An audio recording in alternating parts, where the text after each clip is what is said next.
মুখে দিলে মিলিয়ে যাবে এমন একটি ডেজার্ট রেসিপি শেয়ার করতে যাচ্ছি আজকে।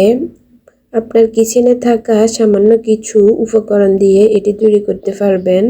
দুধ আর চিনি দিয়ে খুবই মজার একটি মালাই কেক রেসিপি। আশা করি সকলের অনেক ভালো লাগবে, সবাই অনেক পছন্দ করবে।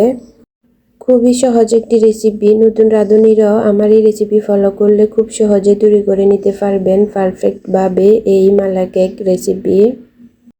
সো আর কথা না বাড়িয়ে চলুন মেন রেসিপিতে। এই রেসিপি তৈরি করার জন্য সবার প্রথমে আমার যে উপকরণগুলো লাগবে, সর্বপ্রথম আমি মিনি একটা ফ্রাইপ্যানের মধ্যে পরিমাণ মতো পানি অ্যাড করে দিতেছি। তার মধ্যে 1 টিস্পুনের মতো আগার আগার মিক্স করে নেব ভালোভাবে।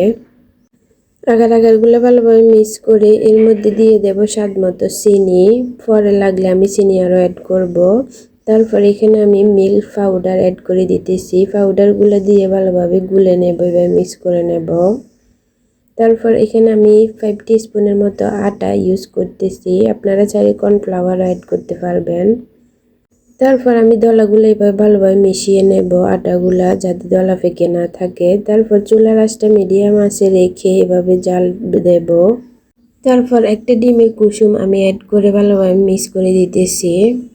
টেস্ট বাড়ানোর জন্য সামান্য একটু লবণ, 1 চিমটির মতো লবণ অ্যাড করে দিয়েছি। আর একটু চিনি লাগবে, তাই আমি আরেকটু চিনি অ্যাড করে ভালোভাবে মিক্স করে নিতেছি। আপনারা আপনাদের পছন্দ মতো চিনি অ্যাড করতে পারবেন। আমি আমার পছন্দ মতো চিনি অ্যাড করে তারপর দুধগুলো জাল দিয়ে আমি ভালোভাবে ঘন করে নেব। ভীষণ গরমে এই রকম একটি ঠান্ডা ডেজার্ট হলে আর কিছুই লাগে না। এইভাবে 5 মিনিট জাল দিয়ে আমি দুধগুলো ভালোভাবে ঘন করে নিয়েছি। তারপর চুলার আঁচটা বন্ধ করে দিয়েছি আর দুধগুলারে একটু ঠান্ডা করে নিয়েছি। তারপর একটা বাটিতে আমি সেট করে নেব। শুরুতে আমি একটা স্টিলের বাটিতে ঢেলেছিলাম, বাটিটা বড় হয়ে গেছিল, তাই আমি ছোট একটা বাটিতে এভাবে সেট করে 1-1.5 ঘন্টার মতো রেখে দিয়েছিলাম রেস্টে।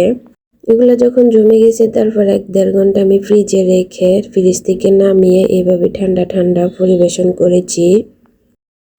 কি সুন্দর তৈরি হয়ে গেল আমার খুবই মজার মালাই কেকের রেসিপি। উপর থেকে আমি কিছু পাউডার মিল্ক ছড়িয়ে দিচ্ছি, এতে করে মালাই কেকটি দেখতে আরো সুন্দর লাগবে, খেতেও ভীষণ ভালো লাগবে। তারপর আমি পরিবেশন করেছি। তো আমার এই রেসিপি আপনাদের কেমন লেগেছে অবশ্যই কমেন্ট করে জানাবেন। ভালো লাগলে শেয়ার দিয়ে অবশ্যই ফ্রেন্ডস এবং ফ্যামিলির সাথে শেয়ার করবেন। ফলো এবং সাবস্ক্রাইব করে রাখবেন, এতে করে পরবর্তী নতুন রেসিপি সবার আগে আপনাদের কাছে পৌঁছে যাবে। তো এনাফ টুডে গাইস, আল্লাহ হাফেজ।